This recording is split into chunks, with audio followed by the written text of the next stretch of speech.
केले के बाग में काम करते हुए इस भाई के अल्फाजों पर जरा गौर करिए आप। ये गाकर हम सबको जिंदगी की हकीकत बता रहे हैं। सुनिए इन्हें आप। हकीकत रूबरू हो तो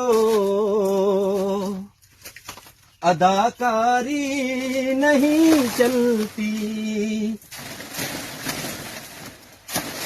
खुदा के सामने बंदों की मक्कारी नहीं चलती।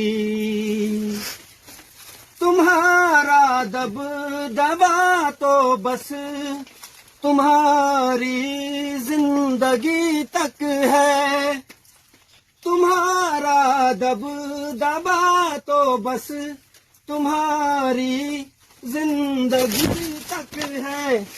किसी की कब्र के अंदर जमींदारी नहीं चलती।